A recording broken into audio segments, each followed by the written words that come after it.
예, 인사드리겠습니다. 안녕하세요. 예, 원래 형제님들이 좀 적나요?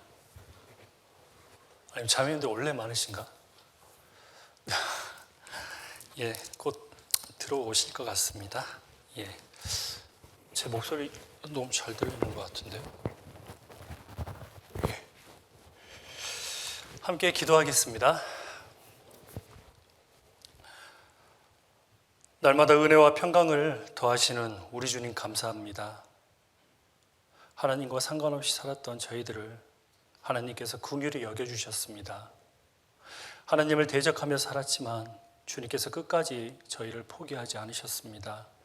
1절 오래 참으심으로 진리의 말씀 앞으로 인도하여 주시고 하나님의 그 살아있는 말씀이 저희 마음 가운데 심겨지고 하나님을 바라보고 하나님의 그 큰 구원을 갈망하며 구원받기를 바라는 마음에 귀한 복음이 성령의 역사로서 저희 마음에 인쳐주시고 하나님의 자녀 삼아주심에 감사드립니다. 이 세상 장망성입니다. 마지막 시대에 복음의 주자로서 저희를 불러주셨습니다. 주님께서 저희들에게 깨어있는 삶을 원하십니다. 마땅히 청년의 시기에 주님께 더욱 헌신하며 또 교회 안에서 순종하고 하나님의 말씀으로 우리 마음에 심겨져서 주의 군사답게 더욱더 영혼을 건지고 이 교회를 세우는 일에 부한 우리 청년 형제 자매님들이 될 수 있도록 항상 영육간에 강건함 허락하여 주시옵소서. 주일을 맞이하여 교회당으로 불러 모아 주셔서 오전 하나님의 말씀으로 양육하여 주시고 또 함께 교제의 시간 허락하여 주심에 감사드립니다. 오후 시간 또 다소 잠이 올 수도 있겠습니다. 그러나 듣는 말씀 중에 한 가지 말씀이라도 마음판에 심겨질 수 있도록 그리고 하나님의 뜻과 하나님의 말씀 가운데 하나님이 무엇을 원하는지 또 발견할 수 있도록 귀한 시간 허락하여 주시옵소서. 저희를 사랑하시는 우리 주 예수 그리스도의 이름으로 기도드립니다. 아멘. 예, 질의응답은 제가 할 줄은 꿈에도 생각을 못했는데요. 보통 이제 질의응답하면 홍정현 목사님 생각하시고 그 전에 이제 이원 목사님 생각이 나잖아요. 그래서 되게 부담이 됩니다. 그렇지만 또 하나님께서 저에게 허락하셨으니까 또 억지로 또 오버해서 하기보다는요, 제가 아는 만큼 그 선에서 말씀을 드리는 게 저도 유익되고 우리 형제 자매님들에게도 유익이 되겠다 싶다는 생각이 들었습니다. 아마 주일 청년교제 질의응답에서요, 오늘 총 8가지 질문을 저도 알고 우리 형제 자매님들에게도 공유가 됐다라고 들었습니다. 맞으시죠? 예, 그러면 순서대로 하나씩 살펴보겠습니다. 말씀 시간이 1시간 반이다라고 들었습니다. 맞죠? 예, 오전에도 1시간 반, 오후에도 1시간 반. 예, 수고 많으십니다. 예, 그러면요 한 가지씩 좀 살펴보도록 하겠습니다. 먼저 1번입니다. 노아 방주 때에 물이 창궐하면 흙과 땅에 있는 모든 것들이 뒤섞이면서 물 속도가 난리가 났을 텐데 네, 그 속에서 수많은 종류의 물고기들이 어떻게 살아 있을 수 있었나요? 아마 이제 성경을 읽으면서 노아 홍수 사건에 대해서요, 아마 파면 팔수록 궁금한 것들이 너무나 많습니다. 현대에 안정화된 어떤 과학, 그 다음에 지질학이나 그런 모든 것들에 비해서 그때와 모든 환경이 다른 상황이긴 하지만요. 그래서 더 어려운 부분이 많지 않겠나 싶고 또 궁금한 점들도 많지 않겠나 싶습니다. 또 주변에 이제 친구들이 이런 부분을 좀 물어보기도 하잖아요. 그렇지만요.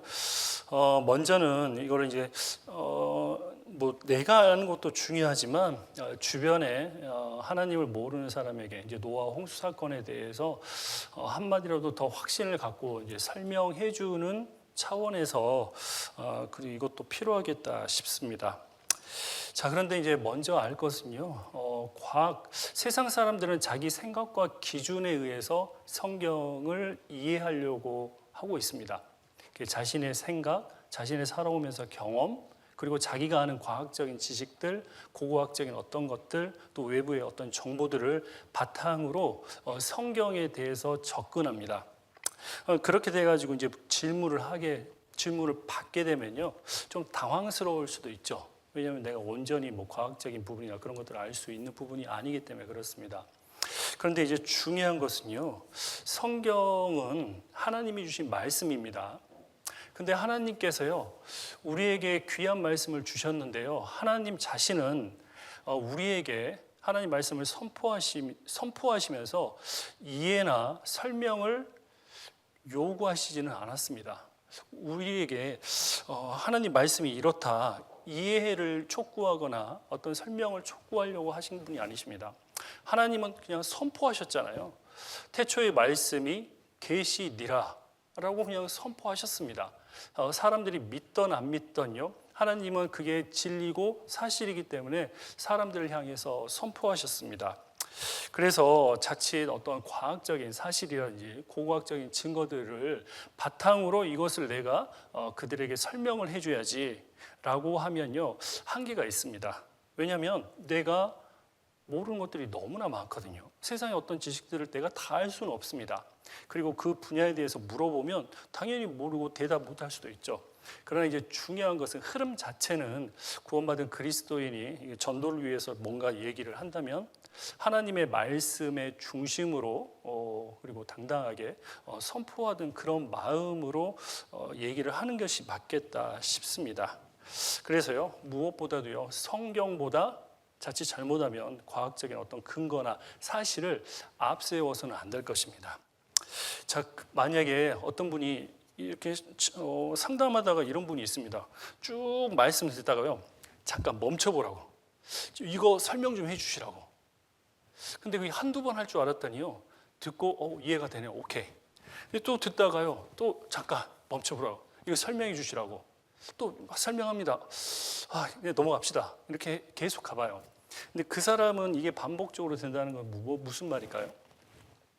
이 하나님의 말씀의 하늘이라면 우리의 생각과 기준은 땅이잖아요. 자기가 모든 것을 이해해서 하나님 말씀을 받아들이겠다라는 의미가 될 겁니다. 그러면 결코 하나님 말씀을 깨달을 수도 없고 하나님이 원하는 의도를 파악지도 못하고 결국 구원의 길도 멀어질 것입니다. 그래서 우선은 우리가 거기에 휘말리기보다는 하나님 말씀의 중심을 잡고 내가 이제 주변의 어떤 자료들을 근거로서 얘기를 해야겠다, 그 자세가 좀 필요할 것 같고요. 이제 두 번째는 물어보는 질문에 대해서 물어보시는 분이 의도를 잘 파악해야 됩니다. 자, 궁금해서 물어보는 거 하고요, 그 다음에 의심해서 하는 질문은요, 다르죠. 네, 진짜 하나님 말씀 믿으려고 하는데 궁금한 점이 생길 수도 있습니다. 이런 거는 괜찮죠. 그런데 뭔가 그 사람의 의도가 뭔가 의심을 가지고 물어보는 건지 먼저 그걸 파악을 해야지 거기에 맞춰 의도에 맞게끔 잘 적절히 대응할 수가 있습니다. 그래서 물어보는 의도가 무엇인지 잘 파악해야 됩니다. 심지어 많은 사람들, 우리 예산 밖에 있는 사람들이 많습니다. 즉, 우리 이런 질문을 해서 우리를 어떤 함정에 빠지기도 하고, 그리고 곤란하게 만들려는 목적으로도 물어볼 수도 혹시나 있을 수 있습니다. 그래서 어찌됐건 질문 자체를 뭔가를 답을 주려고 막 하기보다는 내 중심을 잘 잡고 말씀으로 거기에 대해서 휘둘리지 않고 의도가 무엇인지를 파악하면요, 어떻게 얘기해야 될지 어느 정도는 윤곽이 나올 것 같습니다. 자, 그러면 이제 노아의 방주 때 결국은 대홍수가 일어나면서 많은 물고기들, 그 수중 생물들이 죽었을 텐데 그런데 어떻게 그렇게 대환란 속에서 살 수가 있었을까요? 이제 물어봤는데요. 자, 먼저는 하나님께서 노아의 홍수에 심판을 하시겠다라고 했습니다. 그러면 그 심판의 대상에 대해서도 나왔죠. 그래서 창세기를 살펴보겠습니다. 창세기 7장입니다.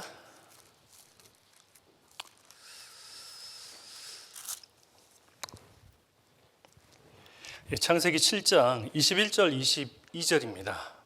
여기에는 대홍수에 대한 심판의 대상이 명확하게 나와 있습니다. 21절 21절 제가 읽겠습니다.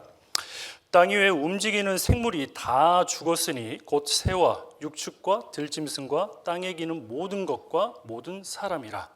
육지에 있어 코로 생물의 기식을 호흡하는 것은 다 죽었더라.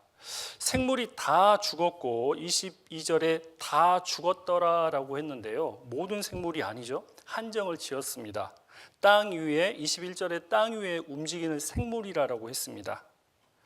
그게 이제 22절에 육지에서 있어 코로 생물의 기식을 호흡하는 것들이다라고 얘기하고 있습니다. 그 대상이 누구죠? 구체적으로 21절 후반부에 나왔잖아요. 새, 육축, 들짐승, 땅에 기는 모든 것과 그리고 모든 사람까지 포함이 되어 있습니다.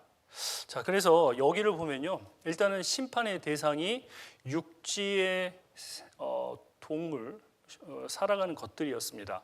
그러나 이제 수중 생물은 포함이 안 됐다는 것을 알 수 있죠. 바닷속에서 사는 종류들은요, 하나님의 심판의 대상에 언급이 없었습니다. 일단 그것부터 말씀드리고요.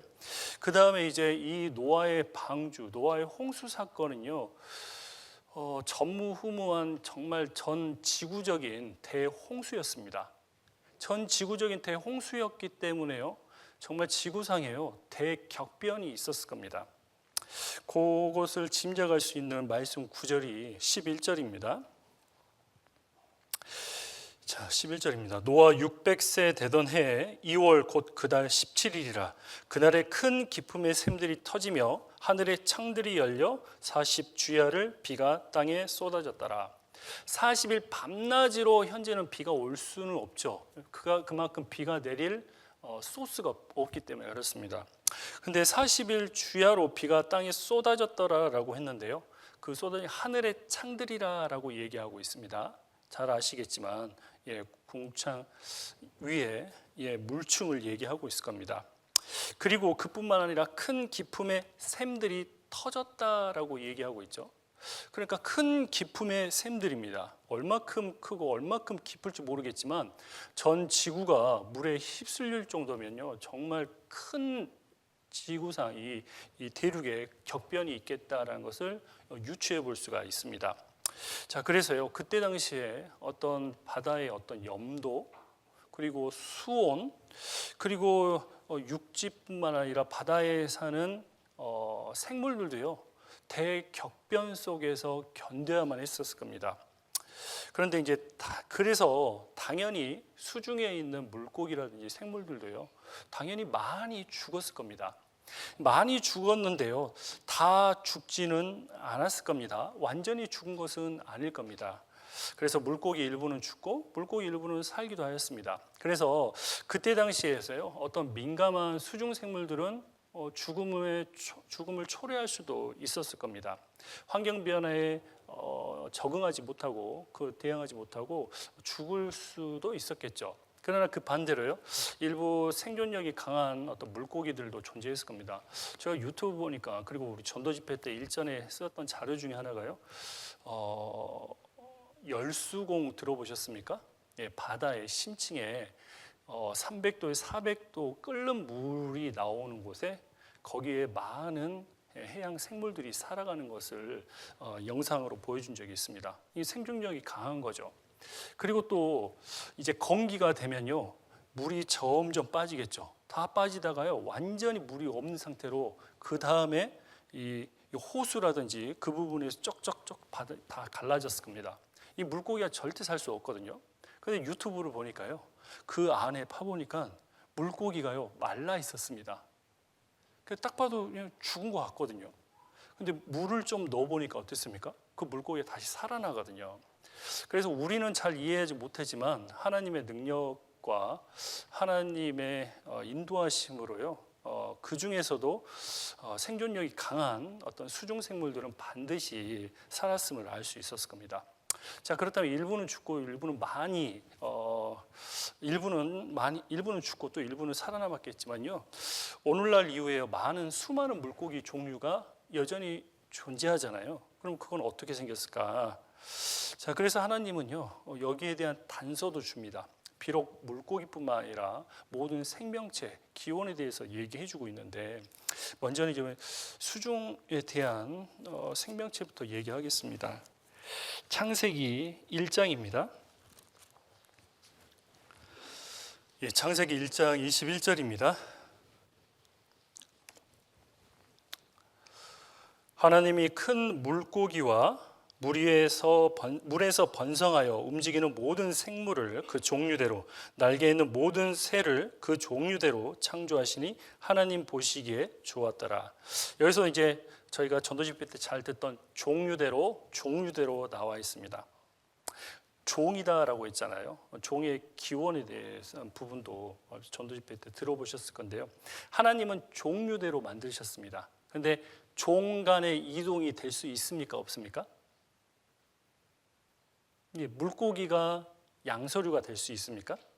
없죠. 원숭이가 사람이 될 수 없잖아요. 종 간의 이동 자체를 대진화를 얘기하고 있습니다. 우리가 진화론 얘기를 할 때 흔히 말하면 아메바가 사람이 됐다라고 얘기하는 것 자체가 종 간의 이동을 얘기하고 있습니다. 종 간의 이동은 현재는 안 되는 거죠. 그냥 이론일 뿐입니다. 그런데 이제 종 내에요, 다양한 어떤 개체가 이루어질 수 있습니다. 흔히 말하면 다양한 품종들이 생길 수 있죠. 지금 애완 반려동물 좋아하시죠? 특별히 이제 고양이도 있지만 많은 어떤 강아지를 더 좋아하시잖아요. 근데 그 강아지 종류들 봐보세요. 원래 있던 종이 아니라요, 품종을 개량해서 더 작게, 더 귀엽게, 예쁘게 만든 거죠. 그래서 종 내에서 다양한 품종은 발생될 수도 있죠. 그래서 물고기도 종류대로 해서 그 안에서 다양한 어떤 또 품종들이 파생되어 있을 것입니다. 자, 그래서 환경의 변화 이후에 이제 적응하면서요, 다양성에 맞춰서요, 또 하나님의 섭리하심으로 많은 어떤 물고기들이 생김을 알 수가 있습니다. 그래서 하나님이 말씀하시잖아요. 생육하고 번성하여 땅에 충만하라라고 하는 말씀대로요, 그 말씀대로 이루어짐을 알 수가 있습니다. 그래서 이 부분은 좀 요 정도 선에서만 좀 참고해 주시면 또 좋겠다 싶습니다. 2번입니다. 전도를 위해 친구와 대화를 하는데 친구가 성경이 시대를 거치고 번역되면서 내용이 변하고 잘못 해석되는 건 당연한 거 아니냐고 묻는데 제대로 된 답을 못했습니다.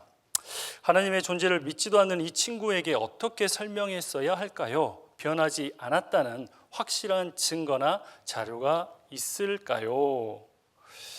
예, 이 부분은 아주 중요합니다. 왜냐하면 하나님은 눈에 보이지 않습니다.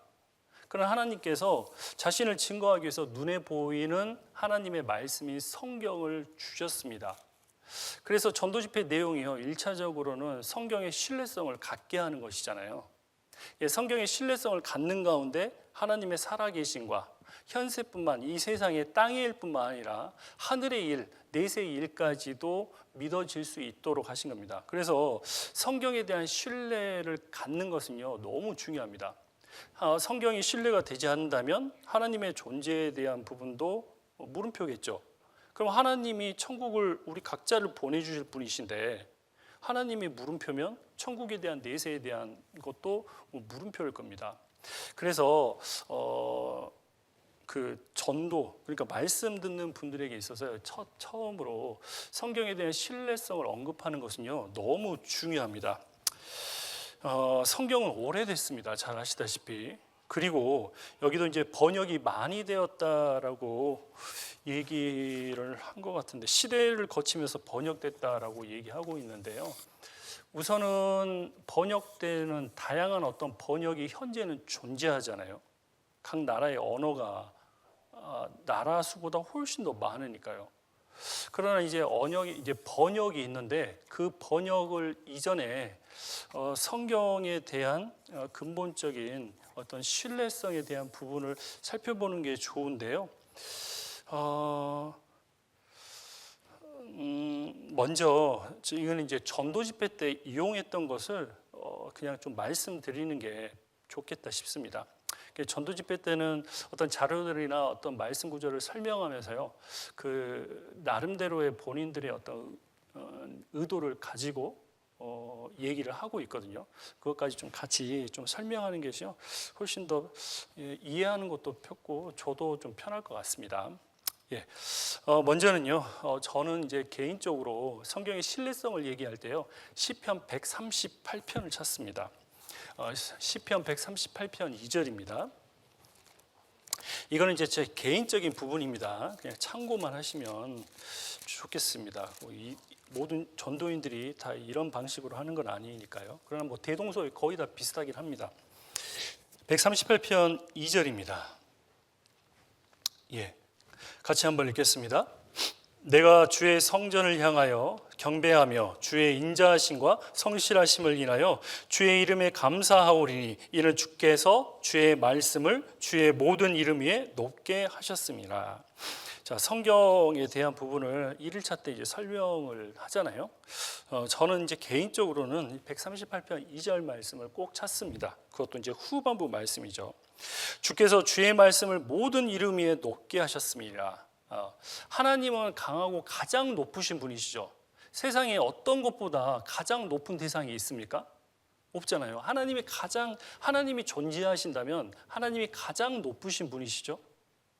그런데 하나님이 뭐라고 마셨습니까?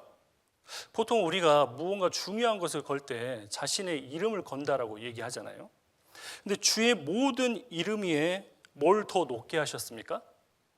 주의 말씀을 주의 모든 이름 위에 높게 하셨다. 하나님은 가장 높으신 분이십니다. 자신의 명예를 두고 자신의 이름 위에 하나님이 주시는 말씀을 가장 높이 올렸다는 것은 무엇일까요? 보이지 않는 하나님께서 모든 권위를 어디다 투영했다는 의미죠? 성경에다 투여했다라는 것을 우리는 좀 알아볼 수가 있습니다. 그래서 다른 것이 아니라 성경을 자세히 읽어보면 정말 하나님이 살아계신 건지, 그리고 하나님의 말씀하신 이 성경에 대한 신뢰성도 얻을 수 있다는 것을 먼저 이제 말씀드립니다. 이제 그 전에 이제 말씀 전에 어떻게 보면 이제 좀 약간의 다른 약간 서브적인 것도 얘기하는 게 좋잖아요. 그래서 요 부분도 언급하긴 하는데요. 보통 그러잖아요. 성경은 가장 큰 영향력이 있는 책이다라고 1일차 때 대부분 설명하십니다. 그래서 지상 최고의 베스트셀러다. 그리고 많은 사람에게 영향력을 끼쳐서 현재 미국 대통령도 취임하면 성경에다 손을 얹고 취임식을 한다. 그런 내용까지 얘기합니다. 그 다음에 이제 성경은 가장 많은 언어로 번역된 책이다라고 얘기하면서 보통 다른 어떤 유명한 책과의 그 번역 수를 비교를 합니다. 그래서 2023년에는 3,686개 언어로 번역됐다라는 것까지 얘기를 하는데, 일단 이 물어보는 사람은 번역 중에서 뭔가 중간에 빠지고 들어가고 오기가 생기고 다른 내용이 들어간다, 그런 의도로서 물어보기 때문에요. 번역이 가장 많은 언어로 번역됐다는 말을 일단은 그냥 넘어가는 게 좋죠. 그래서 이제 성경의 기록에 대한 부분은 잘 아실 겁니다. 그래서 아까는 제가 이제 시편 138편 2절에서 이제 포인트를 주고요. 그 다음에 이제 하나님 말씀이 어떻게 기록이 됐냐? 모든 성경은 하나님의 감동으로 기록됐다. 잘 아시잖아요. 그럼 하나님의 감동이 무엇이냐? 베드로후서 1장에 보면 성령의 감동하심이다 라고 하면서 하나님의 말씀을 받아서 기록하는 어떤 사진을, 어떤 이미지를 보여줍니다. 그래서 이제 저는 이제 이걸 하나를 더 추가하는데요. 어제 할아버지가 치매에 걸리지 않는 법이라는 책을 사오셨다. 오늘 또 사오셨다. 누가 쓴 것일까요? 그러면 대부분 초등학생이요 라고 얘기합니다. 그럼 그 다음 책을 보여줍니다. 누가 쓴 것일까요? 이 책을 앞면을 보니까 카이스트라고 가운데 기록되어 있네요. 책이 일단 두껍습니다. 열어보니까 한글은 하나도 안 보입니다. 누가 쓴 책일까요? 그럼 똑똑한 사람이, 공부 열심히 한 사람이 쓴 책이다라고 이렇게 얘기를 합니다. 그러면서 이제 저는 이제 두 번째 여기서 포인트가 뭐냐면, 하나님은 보이지 않습니다. 어떤 사람이, 결국은 대부분의 사람들은 이 성경을요 사람이 기록한 책이다라고 생각을 합니다. 자, 그래서 어찌됐건 하나님은 손과 팔이 없으니까 성령의 감동하심으로 한 사람을 지정해서 성경을 계속해서 쓰게끔 하고 또 다른 사람을 선택해서 성경을 쓰게끔 하잖아요. 결론은 사람이 성경을 쓰는 거잖아요. 자, 그런데 사람이 썼다, 이게 중요한 포인트가 아니죠. 자, 다시 한번 보여주면요. 자, 이거를 누가 썼을까요? 라고 했을 때요, 얼핏 봐서 글씨체가 그렇고 일기장이라는 어떤 외곽에 일기장의 모습이 있기 때문에 초등학생이 썼습니다 라고 얘기할까요? 아니죠. 내용이 중요합니다. 내용을 보니까 이거는 초등학생의 내용이다, 수준이다. 또 이거 뭐 읽진 않았겠지만 공부 많이 한 사람이 연구해서 쓴 책이라는 것을 알 수 있죠. 그래서 저는 이제 두 번째로 이제 좀 포인트 잡는 것은요, 성경에서 누가 썼냐라고 중요한 게 아니라 내용이 중요하다는 것을 언급합니다. 그러면 이 성경은 기록이 지금부터 1900년 전에, 그리고 최고 멀게는 3500년 전에 기록했습니다. 그러면 그때 당시에 과학이 발달됐습니까? 모든 것 발달됐습니까? 천문학이 발달됐습니까? 아니죠. 그럼 그때 당시에 기록된 성경인데 그 내용 중에 혹시 지금 시대에도 사람이 이해할 수 없는 내용을 기록했다면 이거는 사람의 말이냐, 아니면 어떤 사람의 존재를 뛰어넘어서 신적인 존재가 기록한 내용이냐라고 물어보면 거의 대부분 후자, 신적인 존재가 기록했다라고 얘기를 합니다. 왜냐하면 성경의 내용이 그렇잖아요. 하나님이 하신 것이 분명합니다. 그래서 두 번째는 이 성경의 내용, 이 내용이 중요하다는 것을 이제 포인트로 잡고, 그 다음에 그래서 이제 가라사대 하면서 에레미서 기록되고 모세가 모든 말씀을 기록했기 때문에 모세오경이 나왔습니다. 그 다음에 이제 성경의 유래가 있는데요. 여기 보면 이제 이 고대 성경인데요. 옛날 성경은 재료 자체가 좋지 않습니다. 그렇죠? 그리고 인쇄술이 뛰어나지 않잖아요. 그래서 저는 이제 개인적으로 한 가지 물어보는 게, 자, 성경은 원본이 있을까요? 없을까요? 물어봅니다. 그러면 대부분 원본이 있습니다라고 물어봅니다. 그러면 아니 옛날에 이렇게 인쇄술이 좋지 않고 종이나 어떤 것들이 다 좋지 않은데요? 금방 사가버립니다. 자, 그래서 성경은 필사입니다. 역본이 아니라 원본 그대로 베끼는 것입니다. 원본 그대로 철자 틀림없이 카피를 하는 거죠. 한자 한자씩 받아 적기, 그걸 얘기합니다. 그래서 성경은 원본이 없고 사본이 존재합니다라고 얘기하면 우리는 원본이 없으니까 약간 이제 좀 짜가 느낌, 이제 좀 신뢰성이 떨어진 느낌으로 생각을 할 겁니다. 그럼 이제 개인적으로 물어보는 것은, 자, 이건 사본이 많기 때문에, 사본이 보통 많은 게 아닙니다. 구약은 아무튼 수천 권, 5천, 8천에서 이렇게 넘는데, 예를 들면 원본은 없는데 사본이 많으면 어떻습니까? 만약에 한 가지 내용 고치려면요, 만약 5천 권의 사본이 현재 존재해요. 그러면 어떻게 해야 됩니까? 5천 권의 사본을 다 수집해야 됩니다. 또 그 내용을 다 바꿔야 됩니다. 근데 이게 가능한가요? 불가능합니다. 그래서 사본이 오히려 성경이 고쳐지지 않았다는 신뢰성을 훨씬 더 받쳐주고 있는 것입니다. 그래서 그 부분 좀 강조하고요. 그 다음에 이제 성경을 쓰는 법칙 얘기 나왔잖아요. 하나님이라는 글자가 나오면 새로운 붓을 써야 되고, 혹시나 이제 틀리면 그것을 오려내는데 하나님의 글자가 틀리면 다시 처음부터 쓴다, 이런 식으로 철저하게 쓴다는 것을 얘기하고 있습니다. 그래서 성경은 그 어떤 책보다 신뢰도가 높은 고문서다라고 얘기합니다. 그럼 고문서 검증법이 있잖아요. 크게 이제 여러 가지가 있겠지만 두 가지 정도만 얘기합니다. 사본의 수가 많으면 많을수록 원본과 사본이 거의 사실 바뀌어지지 않을 가능성이 높죠. 그리고 원본과 사본의 그 격차가 좁으면 좁을수록요 훨씬 더 신뢰도는 높겠죠. 그래서 여기 보시면 구약 성경과 신약 성경은요, 사본 수도요 5천에서 8천입니다. 그렇죠? 5천에서 8천이고요. 그 사이에 원본과 사본의 간격도요. 신약은 50년, 그리고 구약은 200에서 400년밖에 안 됩니다. 다른 것들은 우리가 익히 읽어보진 않았지만 한 번씩 들어봤던 책 있지 않습니까? 사본의 수가 너무 적습니다. 그리고 사본과 원본과의 간격도 크죠. 자, 이거 이제 이렇게 좀 말씀을 드리고요. 그 다음에 이제 이거 보여줬을 때요. AD 900년경에 마소라 사본이 존재합니다. 그런데 성경은 이미 기록은 1900년 전에 끝났잖아요. 그리고 하나님의 말씀대로 이루어집니다. 그런데 우리는 하나님을 믿고 성경을 믿으니까 하나님 말씀이다라고 얘기하지만 하나님 믿지 않는 사람의 입장에서는요, 성경은 날조되고 고쳐졌다라는 것을 계속 주장합니다. 계속해서 인류 역사 가운데 주장하잖아요. 그래서 1900년도 중반부에요, 마소라 성경은 계속해서 중간중간마다 시대마다 계속 가감되었다라는 것을 이의를 제기합니다.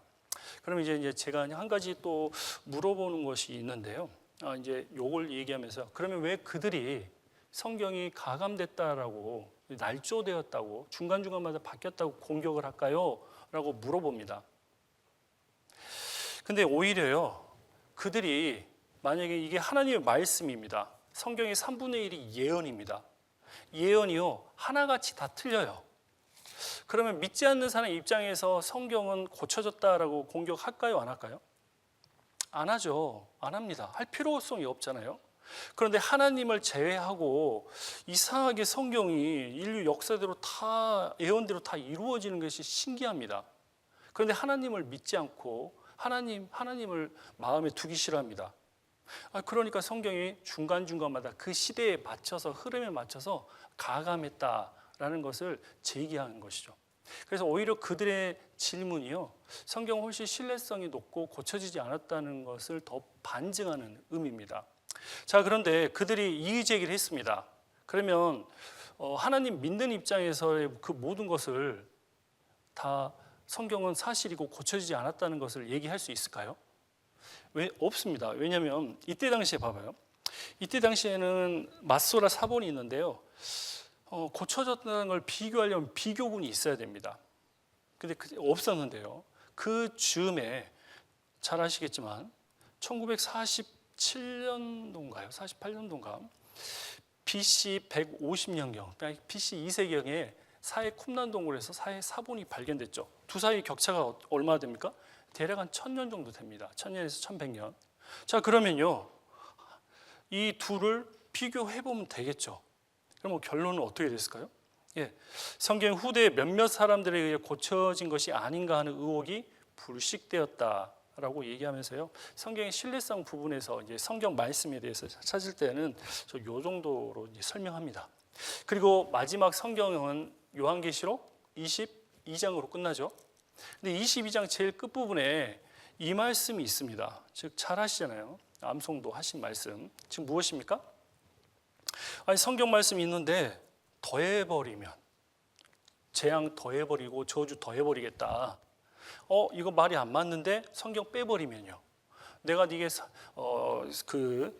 생명나무와 및 거룩한 성의 참회함을 제하여 버리겠다. 너 복 안 주겠다 하고 요한계시록 22장이 끝맺습니다. 이거 아는 사람이요, 누가 성경 말씀 고치려고 합니까? 저주받는데.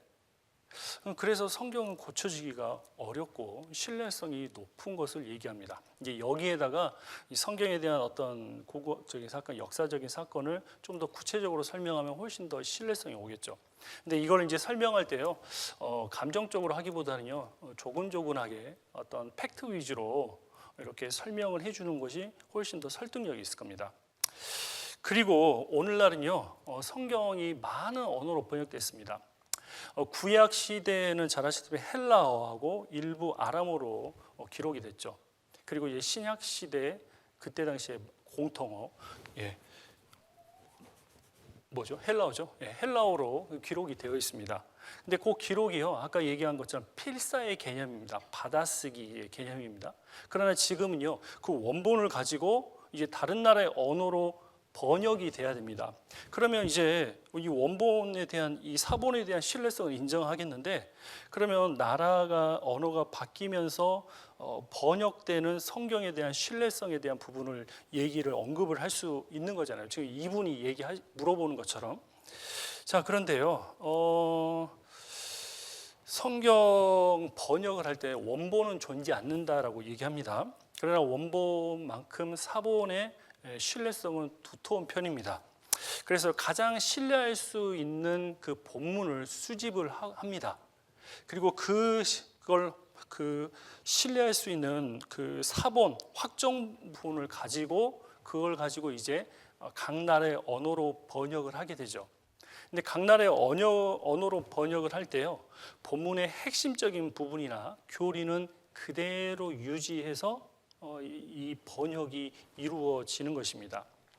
그래서 개역 한글 자체, 우리가 보고 있는 개역 한글 자체는요, 원문의 의미를 최대한 살렸죠. 그래서 지역의 개념입니다. 그리고 이제 반대로요, 현대인의 성경, 현대어 성경 같은 경우는요, 약간의 의역입니다. 좀 더 이해하기 쉽도록. 그래서 자연스럽게 그 뜻까지 첨가하면서 풀어주는 거죠. 어찌됐건 직역을 하나 의역을 하나요, 거의 1000년 전의 내용하고 지금에 있는 성경의 내용하고요, 거의 다 동일한 부분이고 일치됐다는 것이 증거가 됐습니다. 그렇기 때문에 우리가 보는 이 성경을 지금도 공격을 하지만요, 누가 얘기하겠습니까? 성경이 잘못됐다라고? 그런 분들은 많지만요, 지금까지 성경이 건재하다는 이유는 성경 확실한 신뢰성을 가지고 얘기했다는 것을 말하고 있습니다. 그래서 우리가 이제 전도 집회만 좀 잘 듣고 좀 정리만 각자 개인적으로 해주면요, 충분히 얘기할 수 있는 부분이겠다 싶습니다. 이 부분은 됐고, 그 다음에 3번입니다. 더우시죠? 잠도 오시는 것 같고. 마태복음 24장 51절입니다. 먼저 찾겠습니다. 마태복음 24장 51절. 마태복음 24장 51절입니다.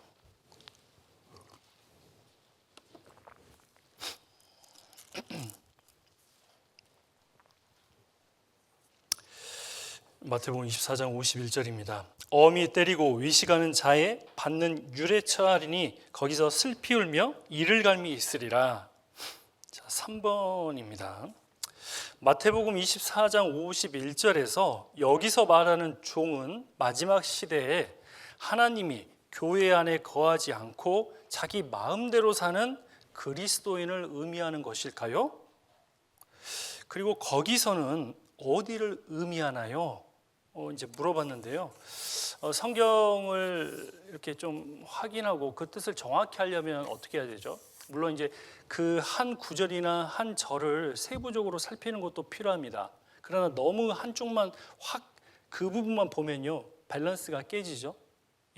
성경 전체의 그 장의 흐름, 그 권의 흐름 상태를 두고 그 세 부분을 살펴봐야겠죠. 즉 숲을 본 다음에 나무를 보는 것과 똑같죠. 그래서 마태복음 24장 내용 잘 아시잖아요. 마태복음 24장은요, 잘 아시겠지만 마지막 시대에 예수님께서 이런 일이 있을 것이다 라는 것을 징조로 계속 설명을 해 주십니다. 그리고 계속 이제 설명해 주시다가요, 이제 마태복음 24장 15절부터는요, 15절부터 26절까지는요, 이제 큰 환란이 있을 것이라는 것을 또 얘기합니다. 이제 앞으로 될 일이겠죠. 그리고 이제 27절부터 그리고 31절까지는요, 주님이 다시 오시겠다, 인자가 오시겠다, 공중 재림에 대한 부분을 얘기를 하십니다. 자, 그리고 나서 이제 쭉 무화과나무의 비유를 얘기하면서 이제 사람이 주님의 재림이 할 때 어떤 일이 일어날 것인가? 즉 휴거에 대한 이 지상 사람들의 구원받지 않는 자와 구원받은 자의 현격한 차이가 있겠죠. 그래서 데려감을 당하고 버려둠을 당할 것이요 얘기를 하고 있습니다. 완전히 양분해서 주님이 설명해 주시죠. 40절에 보면 그때 두 사람이 밭에 있음에 하나는 데려감을 당하고 하나는 버려둠을 당할 것이요. 계속해서 양분해서 말씀하고 있습니다. 그러 있으니까 깨어 있으라. 그리고 예비하고 있으라라고 얘기합니다. 그리고 이제 마태복음 24장 45절에는요. 충성되고 지혜 있는 종이 나옵니다. 그리고 그 종이 하는 역할이 나와 있고 이렇게 하면 주인이 왔을 때 칭찬해 주겠다라고 얘기하죠. 충성되고 지혜 있는 종이 있고 그 반대에 또 대조되는 종이 나오죠. 48절입니다. 악한 종이다라고 나와 있죠. 근데 이 악한 종은 주님의 뜻대로 하지 못했습니다. 그 결과가 어떻게 되죠? 51절에 보면 엄히 때리고 외식하는 자의 받는 율에 처하리니 거기서 슬피 울며 이를 갈미 있으리라 라고 말하고 있습니다. 자, 슬피 울며 이를 갈미 있으리라 성경이 얘기하는 것은요 지옥에 대해서 얘기하고 있습니다. 자, 그래서 이 악한 종은 구원받은 그리스도인데 신앙생활 제대로 못하는 사람이 아닙니다. 구원 자체를 못 받은 사람을 얘기하고 있죠. 그러니까 슬피 울며 이를 갈미 있으리라. 지옥 불못에 던져진다라고 얘기합니다. 그 내용이 몇 구절만 관련된 구절 찾겠습니다. 바로 근처에 있는데 마태복음 25장 30절입니다. 이 무익한 종을 바깥 어두운 데로 내어 쫓으라. 거기서 슬피 울며 이를 갈미 있으리라 라고도 또 동일하게 얘기합니다. 그리고 마태복음 22장도 찾겠습니다. 마태복음 22장 13절입니다. 12절부터 제가 읽겠습니다. 가로되 친구여 어찌하여 예복을 입지 않고 여기 들어왔느냐 하니 저가 유구무원이거늘 임금이 사환들에게 말하되 그 수족을 결박하여 바깥 어두움에 내어 던지라. 거기서 슬피 울며 이를 갈미 있으리라. 예복을 입었다는 것은 하나님이 입혀주시는 구원의 옷이잖아요. 구원의 옷을 입지 않았다는 걸 의미하고 구원 받지 못했음을 얘기하잖아요. 지옥 불못에 떨어질 것을 얘기합니다. 거기에 대한 정확하게 이 슬피 울며 이를 가는 곳이 어디 있는지를 분명하게 언급한 말씀 구절이 있습니다. 누가복음입니다. 여기는 책갈피로 마태복음 25장을 책갈피로 잡아 두시고요. 누가복음 13장입니다. 누가복음 13장입니다. 자, 누가복음 13장 28절입니다.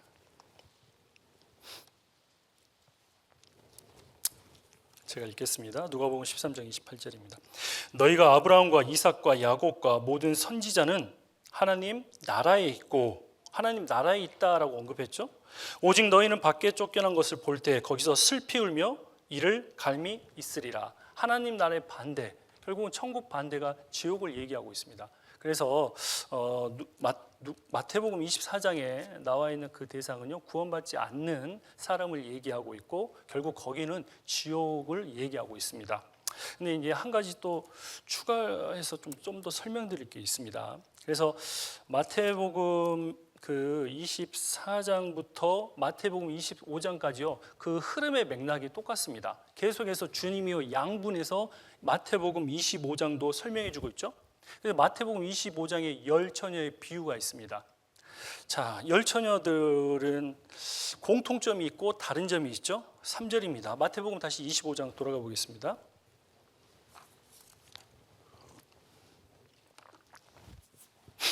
마태복음 25장 2절입니다. 아니 3절입니다. 2절부터 제가 읽겠습니다. 그 중에 5은 미련하고 5은 슬기 있는 자라. 미련한 자, 슬기 있는 자 또 양분했죠. 자, 미련한 자들은 등을 가지되 기름을 가지지 아니하고 슬기 있는 자들은 그릇에 기름을 담아 등과 함께 가져갔더니. 무슨 차이죠? 미련하고 슬기 있는 그 차이가 무엇이죠? 예, 다 등은 있습니다. 그러나 기름을 준비하냐 안 하냐의 차이죠. 이 기름은 성령을 의미하고 있죠. 구원을 받냐 못 받느냐 그 차이를 얘기하고 있죠. 그리고 달란트의 비유도 마찬가지입니다. 자, 그럼 한 주인이요 5달러 주고 그 다음에 2달란트 주고 1달란트를 주게 됩니다. 그런데 5달란트 남긴 사람과 2달란트 남긴 사람의 공통적인 말은 무엇입니까? 20절 후반부에 보면요, 마태복음 25장 20절 후반부입니다. 내가 5달란트를 남겼나이다. 예, 동일하게 남겼다라고 얘기하죠. 자, 그런데요, 1달란트를 숨겨놓은 사람은 뭐라고 했습니까? 25절입니다. 두려워하여 나가서 당신의 달란트를 땅에 감추어 두었었나이다. 보소서 당신의 것을 받으셨나이다. 남겨놨는데 감추어 두었다라고 얘기하죠. 그래서 계속해서 양분을 얘기합니다. 구원 받은 사람과 구원 받지 못한 사람. 그리고 31절에도 양과 염소가 나오죠. 그리고 33절에 양은 오른편에, 즉 구원 오른쪽은 하나님의 관련된 쪽이죠. 구원받은 성도를 얘기하고, 그리고 왼편의 염소는 구원받지 못한 분을 얘기하고 사람을 얘기하고 있습니다.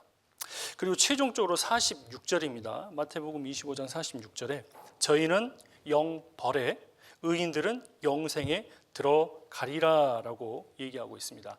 그래서 그 질문의 내용에 충분히 좀 답이 됐을 것 같은데요. 그럼 한 가지 이거는 아실 것 같은데요. 잠깐 차원 한 번 더 그냥 리마인드 차원에서 한번 말씀드리겠습니다. 혹시 이제 마태복음 25장은 달란트 비유가 나옵니다. 문화의 비유는 누가복음 몇 장이죠? 누가복음 19장에 나와 있습니다. 자, 둘 다 내용이 비슷한 것 같은데요. 이 관점 자체가 틀립니다. 자, 달란트하고 문화의 일단 화폐 단위를 먼저 좀 계산해 보시는 게 좀 더 좋겠다 싶어요. 자, 한 문화는요, 이제 한 데나리오는요, 하루 일한 그 품삯을 얘기합니다. 하루치 노동값 얘기하죠. 그걸 데나리온이다라고 얘기하고 있습니다. 자, 그러면 한 문화는 무엇이냐? 데나리온의 100배를 얘기하고 있습니다. 그래서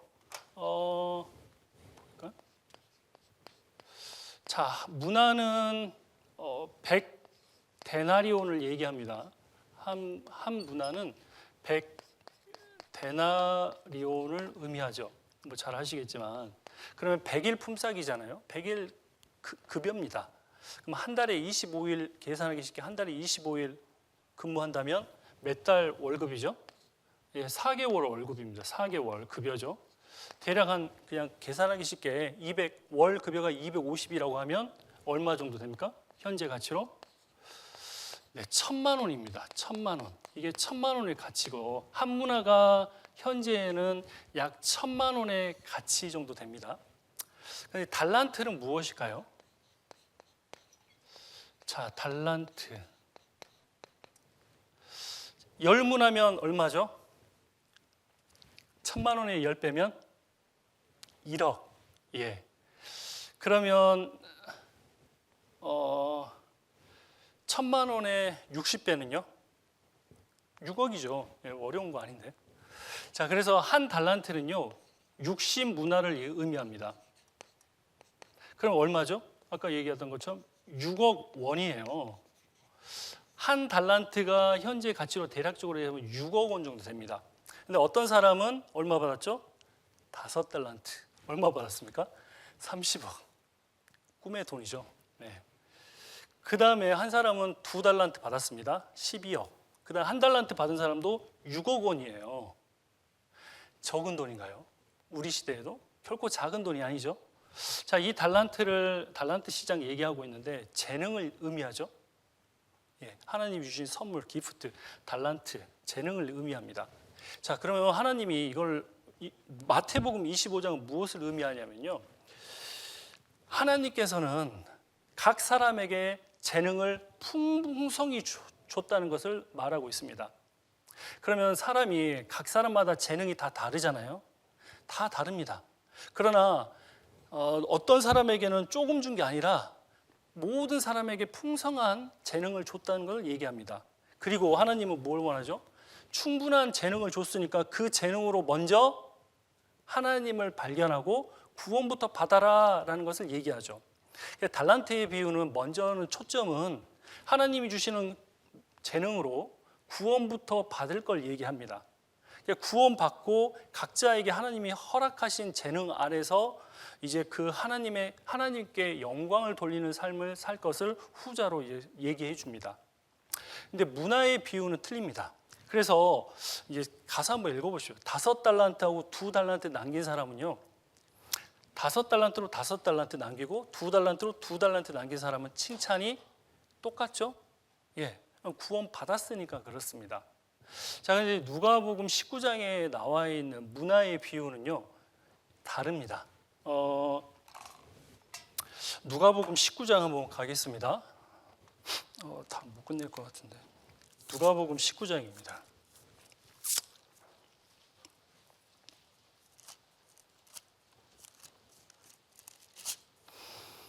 자, 누가복음 19장에 문화의 비유가 나와 있습니다. 자, 그런데 문화의 비유는 나와 있는데 10명을 부릅니다. 그리고 종 10명이 오니까요, 주인이 각 한 사람에게 한 문화씩 줍니다. 자, 그러면 이 한 문화를 준 게 구원인가라는 것으로 생각할 수 있는데요, 성경을 읽어보지만 구원은 아니고요, 신앙생활의 미천을 얘기한 것입니다. 자, 그런데 여기 있는 등장인물을 먼저 살펴봐야 됩니다. 12절입니다. 어떤 귀인입니다. 왕위를 받고 가지고 오려고 먼 나라로 가서 내가 다시 오겠다. 너희들 열심히 장사해라. 내가 준 걸로. 자, 이분은 예수님을 얘기하죠. 초림하셨던 예수님께서 다시 오시겠다. 그때는 내가 계산하겠다. 그걸 의도로 얘기하고 있습니다. 그래서 종을 불러서 얘기하고 있는데, 한 문화로 10문화를 남겼고 한 문화로 5문화를 남겼습니다. 그리고 한 문화를 꽁꽁 숨겨둔 사람이 나와 있죠. 자, 이게 이 10명이 종입니다. 그런데 어떤 종은 착한 종이다라고 나와 있고, 한 문화를 꽁꽁 수건에 삼켜둔 그 종을 뭐라고 불렀습니까? 22절입니다. 19장 22절. 주인이 이르되 악한 종아 라고 얘기하고 있습니다. 악한 종이니까 그럼 지옥에 떨어졌을까? 그렇지는 않습니다. 구원받은 그리스도인이 이뤄질 수는 없죠. 예. 대신 하나님의 그 능력을 다른 사람에게 취하여 주겠다는 것은 그 정도는 내용이 나와 있지만 구원까지 이뤄지질 않겠다라는 것을 얘기합니다. 그런데 또 다른 한 인물을 보셔야 되는데요. 자, 14절에 보면요. 그런데 그 백성이 나옵니다. 근데 백성은요, 저를 미워합니다. 주인을 미워하거든요. 사절을 뒤로 보내어 가로되 우리는 이 사람이 우리의 왕됨을 원치 아니하노이다 하였더라.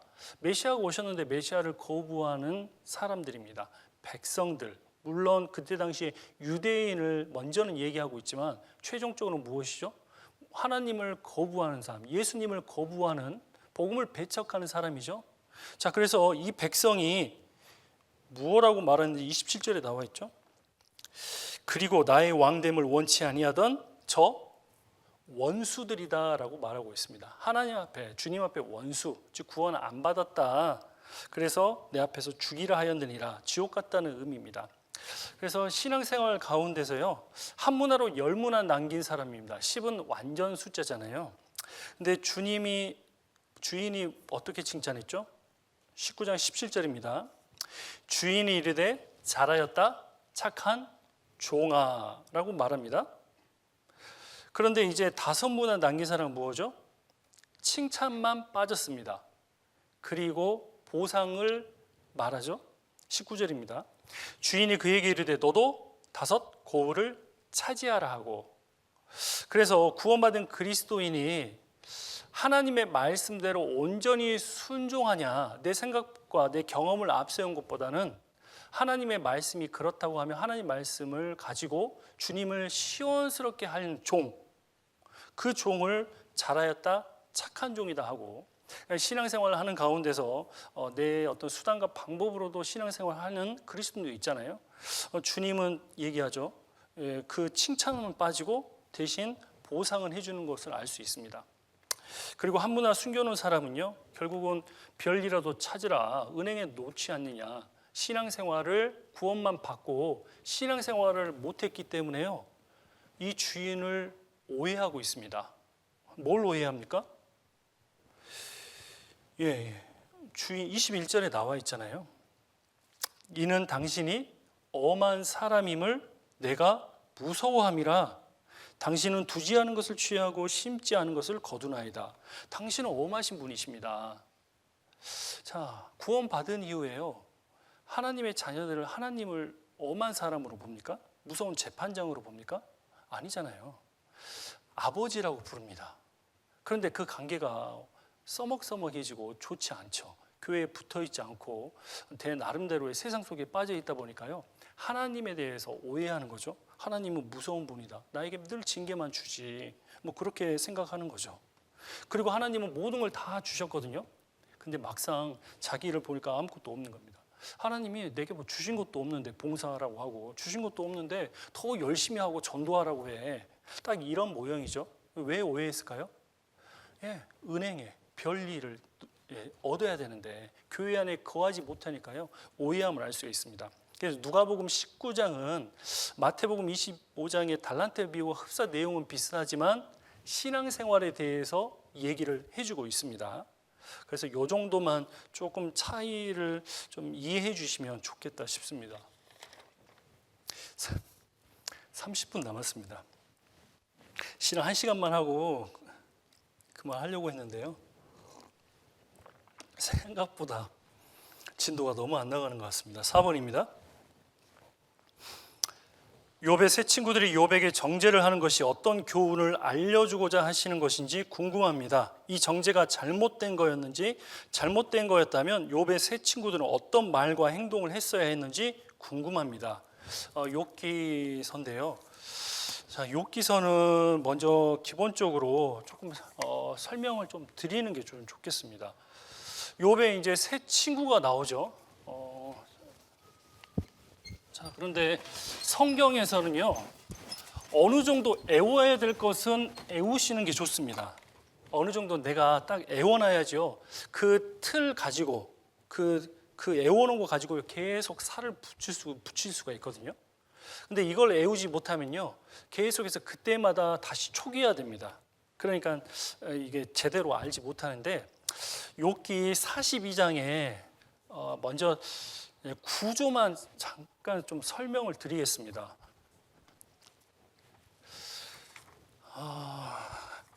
자, 욥은 의미 자체가 핍박받는 자라는 뜻을 가지고 있습니다.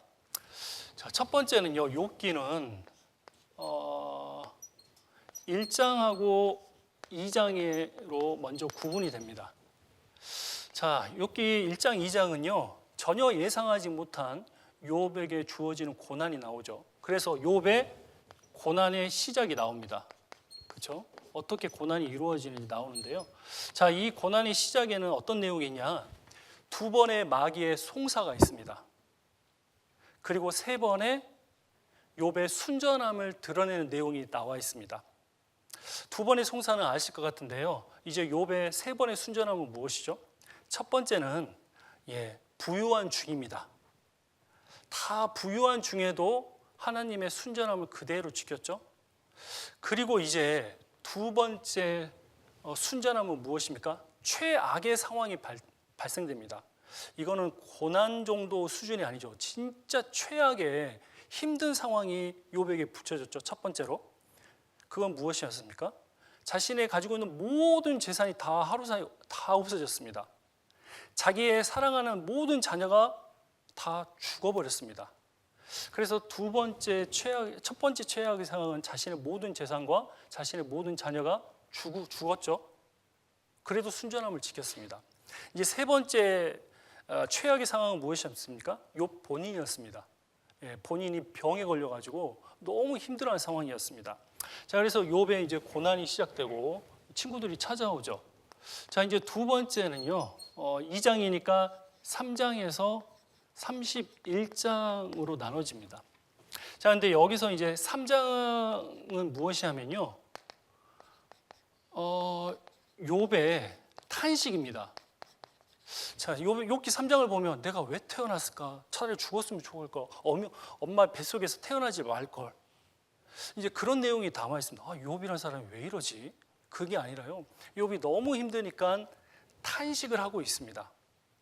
근데 이 탄식을요, 욥을 걱정하던 친구들이 처음엔 위로를 했는데 어떻게 됩니까? 정죄로 바뀌었습니다. 너 왜 하나님 앞에 이러냐? 네가 의롭다고? 네가 왜 지금 이런 고난을 당하는 건 네 죄 때문이다 해서 이제 새 친구가 돌려가면서 계속해서 욥을 공격하죠. 자, 그래서 이거는 애워야 될 건 애워야 되는데요. 첫 번째는 엘리바스입니다. 두 번째는 누구죠? 빌닷.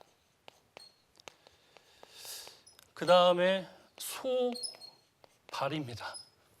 엘리바스, 빌닷, 소발이거든요. 요거는 이제 구조상 제가 얘기했지만 조금만 하면 금방 외웁니다.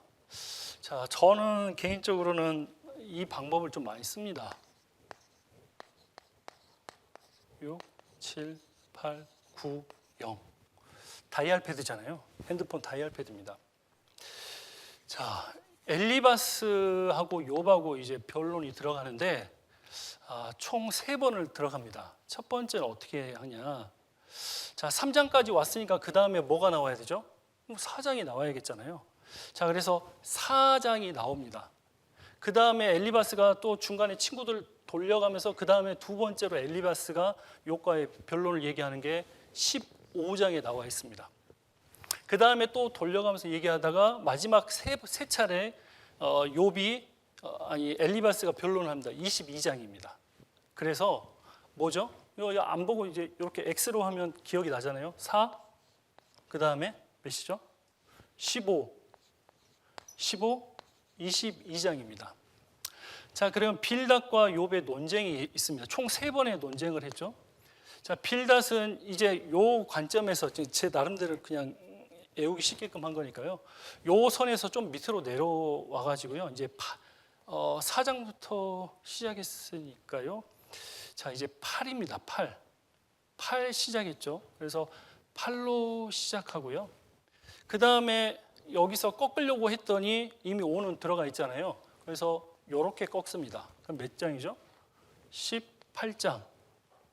그 다음에 여기서 이렇게 꺾으려고 봤더니 22장이 나와 있으니까 이렇게 해서 25장 이렇게 나오죠. 이것도 총 3번. 그 다음에 이제 소발은 11장과 20장에 아마 11장, 20장 나올 겁니다. 그래서 총 2번의 어떤 논쟁을 가지고 있습니다. 이게 30장부터 31장까지 내용입니다. 근데 이제 이 3명의 친구들은 위로를 해주긴커녕 계속해서 정죄했습니다. 근데 이제 정죄를 할 때 어떻게 정죄하는지 각각 틀립니다. 그래서 4장부터 5장까지는 엘리바스가 말하고 그 다음에 8장 전까지 욥이 또 대립구를 합니다. 그리고 빌닷이 8장 얘기하고 11장이니까 9, 10은 욥이 얘기하겠죠. 이렇게 하면 어느 정도 큰 욥기 42장의 어떤 구조가 생깁니다. 집에서 한번 몇 번 해보면 금방 해지고 또 재밌기도 합니다. 그래서 뭐 번외로 사무엘상하, 열왕기상하, 역대상하도요. 저는 13, 24, 22, 25, 29, 36 하면 사무엘상하부터 역대상하까지 끝장이 나오거든요. 이거 몇 번 손으로 쭉 하면 이게 손으로 하기 때문에요. 외워지는 것이 좀 더 빨라집니다. 그리고 더 오래 기억나고. 자, 그러면 엘리바스는 연장자입니다. 연장자가 주로 이제 좋은 말 하면 좋지만 뭘 하죠? 라떼는 말이야. 라떼는 말이야 자신의 과거의 경험을 기준으로 해서 욥을 엄청 공격합니다. 4장 5장에 엘리바스의 말이 나왔으니까요. 한번 찾아보겠습니다. 욥기 4장입니다.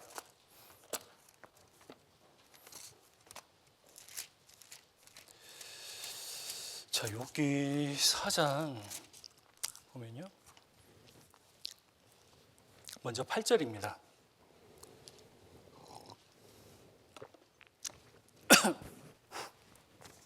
욥기 4장 8절 엘리바스가 한 말입니다. 내가 보건대 악을 밭갈고 독을 뿌리는 자는 그대로 거두나니. 내가 보건대 자신의 경험에 의지해서 지금 욥을 공격하죠. 5장입니다. 27절입니다. 같이 한번 읽겠습니다. 볼지어다 우리의 연구한 바가 이 같으니 너는 듣고 내게 유익된 줄 알지니라. 볼지어다 우리가 연구한 바와 이와 같으니 자신의 어떤 경험을 근거로 얘기하고 있죠. 자, 그리고 이제 빌닷입니다. 빌닷은 어떻게 공격하냐면요. 자, 빌닷은 그 이름의 뜻이요 논쟁자라는 의미를 가지고 있습니다.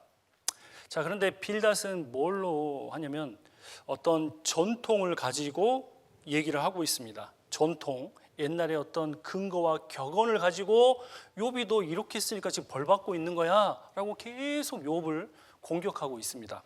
자, 빌닷의 말이 8장에 나와 있겠죠. 욥기 8장입니다. 욥기 8장 8절입니다. 같이 한번 읽겠습니다. 청컨대 너는 옛 시대에 사람에게 물으며 열조의 터득한 일을 배울지니라. 빌닷은 무엇을 근거로 하고 있죠? 옛날에 어떤 조상들의 선조가 했던 그걸 근거로서 얘기합니다. 너는 옛 시대 사람에게 물어보면 열조의 터득한 일로서 배울지니라. 그런데 이걸 보고 너 모습을 봤더니 뭐라고 얘기합니까? 욥기 8장 4절입니다. 내 자녀들이 주께 득죄하였으므로 주께서 그들을 그 죄에 붙이셨나이다. 야, 너가 죄 지었으니까 지금 벌을 받고 있는 거야. 옛날 전통에 근거해서 너 왜 죄 받아? 왜 벌을 받지? 너 죄 지었으니까. 그렇게 계속 공격하고 있죠. 자, 그리고 이제 소발입니다. 소발은 욥기 11장이죠. 욥기 11장 보겠습니다. 자, 욥기 11장에 보면 이제 소발은요 매우 공격적입니다. 그리고 말이 거칠거든요.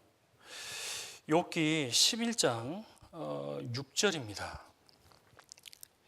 지혜의 오매로 내게 보이시기를 원하노니 이는 그의 지식이 광대하심이라. 너는 알라 하나님 벌하심이 네 죄보다 경하니라. 하나님 지금 벌 주고 있는 거 네 죄보다 훨씬 지금 가볍게 주고 있는 거야 하면서요 아주 공격적이고 말이 거칩니다. 자, 우리가 주의해야 될 게 무엇이죠? 요게요 실제 신앙생활 하는 가운데 주변 형제 자매님들에게 그래도 신앙생활을 좋게 이렇게 하게끔 얘기를 하지만 욥은 어떻습니까? 이들은 계속해서 욥을 위해서 말한다고 하지만 욥은 너무 힘들었습니다.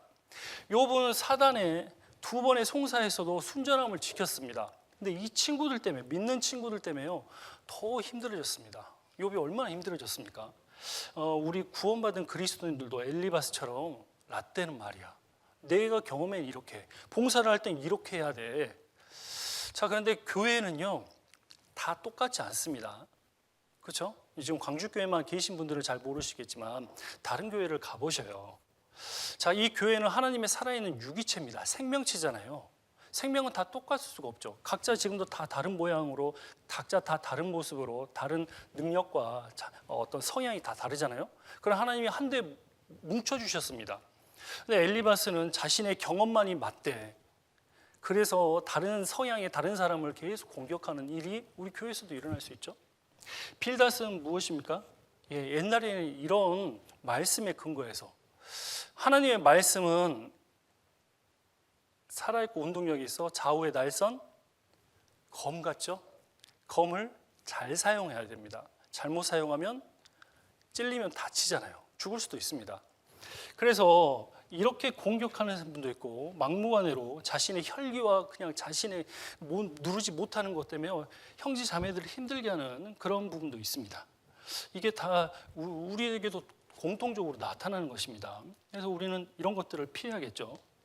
자, 그 다음에 이제 세 번째는, 원래 이거는 좀 포함을 하는 것도 맞긴 하겠지만요, 엘리후죠. 엘리후입니다. 엘리후는 이제 31장까지였으니까요. 32장에서 37장까지가 됩니다. 자, 엘리후는 이 세 친구하고 다릅니다. 이들을 너희들도 잘못한 것을 충분히 얘기하고 있습니다. 이게 제일 나이가 어렸던 것 같습니다. 기다렸다가 끝까지 얘기하거든요. 근데 하나님 편에서 최대한 객관적으로 얘기합니다. 욥에게도 얘기하고 이 친구들에게도 얘기하죠. 그 욥에 무엇이 잘못됐는지. 욥은 네가 순전하고 의롭다고 얘기하고 있는데 그게 아니다. 너 하나님 앞에 의롭냐고 어떻게 감히 얘기할 수 있냐. 좀 기다려봐라. 하나님의 필시 이유가 있지 않겠니? 라고 하면서 엘리후가 얘기하죠. 그래서 하나님이 나타나셨을 때요, 이 세 친구들에 대해서는 뭐라고 하시는데 엘리후에 대해서는 뭐라고 한 얘기가 없습니다. 그래서 32장부터 37장까지 엘리후하고 욥이 왔다 갔다 얘기하면서 한 4차례 정도 얘기하고 최종적으로는 욥이 이 4명의 사람들에 의해서 최종적인 변론 그렇게 해서 끝납니다. 그리고 이제 마지막 네 번째는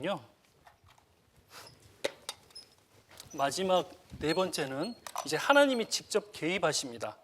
그래서 하나님의 개입에서 쓰지는 않겠습니다. 하나님이 개입하시는데 여기다 써야겠다. 자, 네 번째는 하나님이 이제 개입해 주시죠. 그래서 38장부터 42장까지 됩니다. 자, 42장은 잘 아시는 욥이 최종적으로 회복한 내용이 끝납니다. 그래서 이제 38장, 39장, 40장, 41장에 보면요, 욥이 네가 왜 이렇게 고난을 받고 네가 왜 이런지를 세세하게 설명 안 합니다. 하나님의 입장에서 하나님의 능력과 이런 부분에서 얘기하죠. 그래서 38장 우리 전도 집회 때 많이 찾는 내용이잖아요. 이 두 개는 38장 뭐 내용이 나옵니까? 이제 하나님이 천지 자연에 대해서 너 이거 하냐, 너 저거 하냐, 번개가 어떻게 되는지, 물이 순환이 어떻게 되는지, 묘성과 그런 것들에 대해서 38장이 얘기하고 있습니다. 그래서 천지 자연을 두고 얘기를 하고 있고, 39장에는 이제 동물이 나오죠. 동물. 그 다음에 새에 대해서 너 이건 이렇게 하는데 내가 어떻게 하는지 너 이거 다 아냐? 내가 타조에게 지혜를 사랑하는 지혜를 주지 않았는데, 모성애를 주지 않았는데 이거 아니? 이런 부분을 계속 얘기하시죠. 하나님이 동물도 새도 이렇게 자연 만물을 지은 것들에 대해서 하나님은 능력 있는 부분을 계속 얘기합니다. 그리고 40장에는 이제 성경에서는 하마로 나와 있는데요. 요 하마는 실제 명확하다라고 볼 수는 없지만 뭘로 얘기하냐면 공룡을 얘기합니다. 요 하마는 꼬리가 짧은데 40장에서는 꼬리가 길다라고 나와 있거든요. 그리고 이제 41장에는 악어가 나오는데요. 요 악어는 리워야단, 뭐죠? 용으로서 조금 이해해 주는 게 좋겠다 싶습니다. 딱 용이라고 뭔가는 단정 지을 수 없지만 이쪽에 좀 더 가깝다라는 걸 얘기합니다. 그러면서 이제 욥이 깨닫죠. 하나님의 이런 권능을 보면서 내가 너무 의로운 척 했구나. 너무 내 의로움을 항변하려고 했구나 하고 깨닫으면서 42장에서 이렇게 해서 쭉 마무리가 됩니다. 그래서 애울 거는 애우는 게 좋습니다. 그래서 아까 얘기했던 거, 요 부분 조금 애우시면요, 나중에 욥기 읽어도요, 이제 큰 프레임이 짜져 있으니까 각자의 방을 만들었으니까요, 그 방에다가 이제 잘 넣으면 정리가 깔끔하게 되겠죠. 네. 그래서 욥기 한번 이렇게 좀 애우시고 욥기를 읽어보시면 훨씬 더 좋을 겁니다. 그래서 욥의 세 친구들은 어떤 교훈을 주시고 알려주시고자 하는지 궁금합니다. 이 정죄가 잘못된 거였는지. 잘못됐죠. 그리고 욥의 세 친구들은 어떤 말과 어떤 행동을 해야 될까요? 주님이 주시는 바른 말과 바른 교훈, 덕이 되는 말, 사랑의 말, 하나님 우리에게 알려주신 그 은혜의 말로 위로를 먼저 해야겠죠. 예, 그래서 이렇게 욥기가 되고요. 5번 결혼 기도에 관해 궁금한 점이 있습니다. 한 분을 마음에 두고 그분과 결혼을 원하는 기도가 올바른 것인지 궁금합니다. 궁금한데 이제 10분 남았는데요. 이거는 그냥 간단하게 하겠습니다. 아마 이제 다음 달에 이성관, 결혼관에서 좀 그룹으로 나눠져서요. 말씀이 있는 걸로 알고 있습니다. 그래서 그때 충분히 자세히 들으시면 좋겠다 싶습니다. 그래서 그래서 결혼 기도에 대한 한 분을 마음에 두고 그분과 결혼하는 것이 일단 올바른 것인지 궁금합니다. 간략하게만 얘기하면요, 하나님은 좋아하는 마음을 주신 것 자체가 나쁜 건 아니죠. 누군가를 사모한다는 것은 나쁜 건 아닙니다. 이건 하나님이 주신 마음이죠. 누군가를 사랑하는 마음을 알지 못한다. 그럼 우리가 어떻게 하나님의 사랑을 깨달을 수 있을까요? 하나님이 우리에게 모성애와 부성애를 주시지 않았다면 어떻게 하나님의 사랑과 가장 흡사한 게 모성애잖아요. 타조는 자녀 사랑하는 지혜가 없습니다. 왜요? 하나님이 주시지 않았기 때문에. 근데 사람에게는 모성애, 부성애를 주셨죠. 근데 그 모성애는 하나님의 사랑과 거의 흡사하죠. 무조건적인 사랑입니다. 그래서 우리가 구원을 받잖아요. 그래서 사랑이 무엇인지를 알 수가 있고 깨닫게 해주셨습니다. 그래서 사랑 자체, 누구를 좋아한다는 것 자체는 나쁜 일이 아니죠. 그러나 잘 통제해야 되죠. 왜냐하면 마귀는 틈을 타고 그리고 삼킬 자를 찾기 때문에 그렇습니다. 의도는 좋은데요, 요게 내가 통제를 잘 못하면요, 그 틈 사이에 마귀가 삐집고 나가서 신앙생활을 흐려지게 만들어버리고 신앙생활 못하게 될 수 있는 중요한 상황이 되기 때문에 그렇습니다. 이성교제 조심하셔야 되거든요. 그래서 일단은 잘 통제하는 것이 좋겠다 싶습니다. 그리고 내 뜻대로 하는 기도보다는 아마 좀 그러시겠죠. 좋아하는 형제님이나 자매님이 생기는데 내 뜻대로 하는 것이 아니라 하나님의 뜻대로 기도가 구해지기를 간구해야겠죠. 왜냐하면 나보다 나를 더 하나님은 잘 아시니까요. 그리고 하나님은 선하신 분이시잖아요. 그리고 나를 분명히 좋은 길로 인도하실 분이심을 아시기에 주님을 의지하는 가운데서 주님의 뜻이 온전히 이루어지도록 기도하는 것이 맞겠다 싶습니다. 그래서 이제 성경은 찾지는 않겠지만요, 자, 결혼하고 이 부분은요, 신앙생활 아주 중요한 부분입니다. 그래서 예수님도 하나님 앞에 많은 기도를 하셨잖아요. 근데 예수님이 이 땅에 오신 이유가 무엇을 했죠? 우리를 구원하시기 오셨습니다. 근데 십자가에 죽을 날을 앞두고 예수님도 힘들었죠. 예수님이 육신을 갖고 있기 때문에 얼마나 힘드셨습니까? 겟세마네 동산에서 기도를 하셨죠. 그 기도의 두 가지가 무엇이었습니까? 내 뜻대로 마시고 아버지의 뜻대로 이루어 주옵소서. 그리고 두 번째는 이 제자들에게 졸지 말고 나를 위해서 좀 도와주라, 깨어 있으라라고 얘기하잖아요. 마음에는 원이로되 육신이 약하도다라고 얘기하잖아요. 육신이 약하기 때문에요, 마음은 원하도 틈을 타고 넘어질 수도 있습니다. 그래서 육신 가운데서 죄에 대해서 빠지지 않도록 기도해야겠죠. 예수님이 그 두 가지를 얘기한 것은 예수님 돌아가시기 전에 아주 중요하기 때문에 하신 두 가지 기도였습니다. 하나는 자신을 위해서, 하나는 제자들을 위한 기도였죠. 그걸 우리에게 결혼은 아주 중요한 부분입니다. 인생에서 형제 하나 잘못 만나고 자매님, 아니 혹시 예를 들면 잘못 돼버리면요, 두고두고 이게 인생이 완전히 힘들어집니다. 그렇잖아요. 그러니까 얼마나 중요한 상황입니까? 그러니까 그 상황 속에서 예수님의 마음처럼요, 기도하는 게 중요할 것 같습니다. 두 가지 기도, 잘 통제할 수 있도록, 그리고 하나님의 뜻만이 나를 통해서 드러나고 거기에 대해서 내가 순종할 수 있도록, 그리고 오래 참고 기다려야겠죠. 잘 참아야 될 것입니다.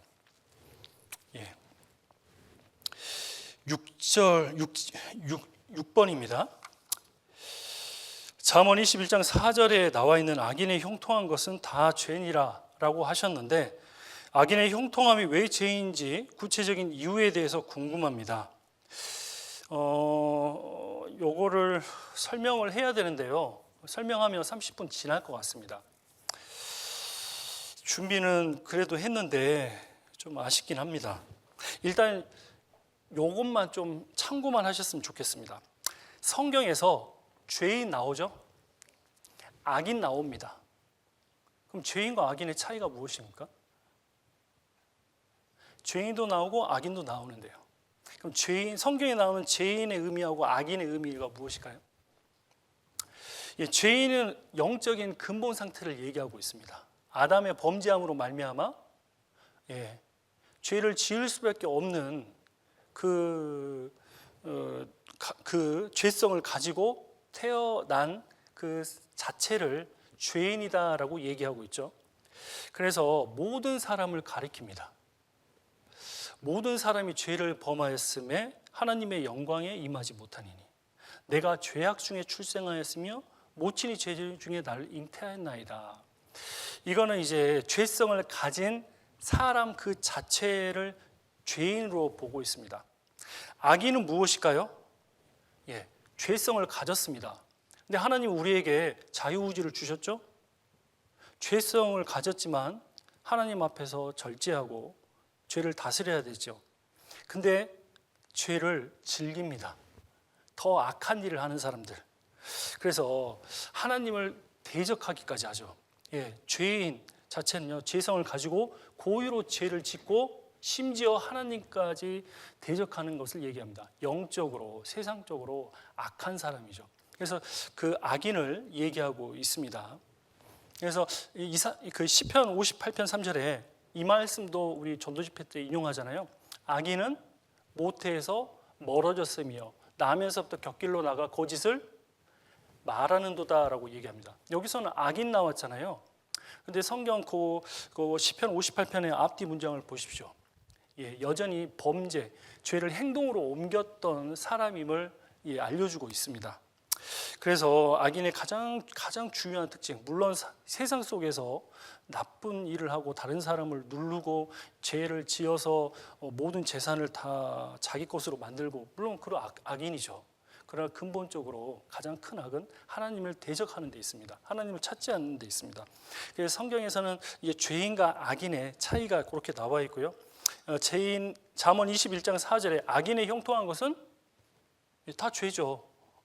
외적으로 그런 삶을 살고 하나님을 떠나서 이 세상만을 위해서 살려고 하니까요. 자, 7번은요 다음부터 하겠습니다. 여기까지 끝내야 될 것 같고, 자, 8번은요 이제 다 질문지 나눠드렸다고 얘기하는데요. 저는 이거에 대해서 개인적으로는 여기서 이제 공식석상에서 뭔가를 답변을 드리기보다는 개인적으로 그 질문하시는 분이 이제 형제님인지 자매님인지 모르겠지만 담당 교구 전도인이나 부서 전도인하고 개인적인 상담을 하시는 게 훨씬 더 유익하겠다 싶습니다. 왜냐하면 이 질문을 하신 자매님의 상황을 제가 온전히 알지 못하거든요. 그리고 정확한 정보가 여기서 제가 확인하기가 어렵습니다. 강주에 온 이유가 대학 진학을 위한 건지 학업을 위한 건지 그냥 온 건지도 저도 잘 모르겠고, 그리고 어머니가 우울해 보인다라고 얘기했는지 정말 우울증이 걸렸는지 아니면 다른 병이 있는 건지 아니면 가정 환경에 대해 어떤 건지 제가 잘 모르잖아요.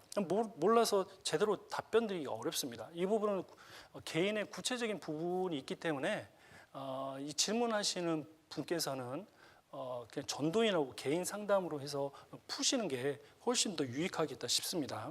그래서 1번부터 8번까지 중에 7번 빼고 했습니다. 그래도 1시 반 전에 끝났습니다. 3시 반, 3시 반 전에 기도하겠습니다. 살아계신 하나님 감사합니다. 저희가 하나님의 그 오묘한 지혜를 어떻게 알 수 있겠습니까?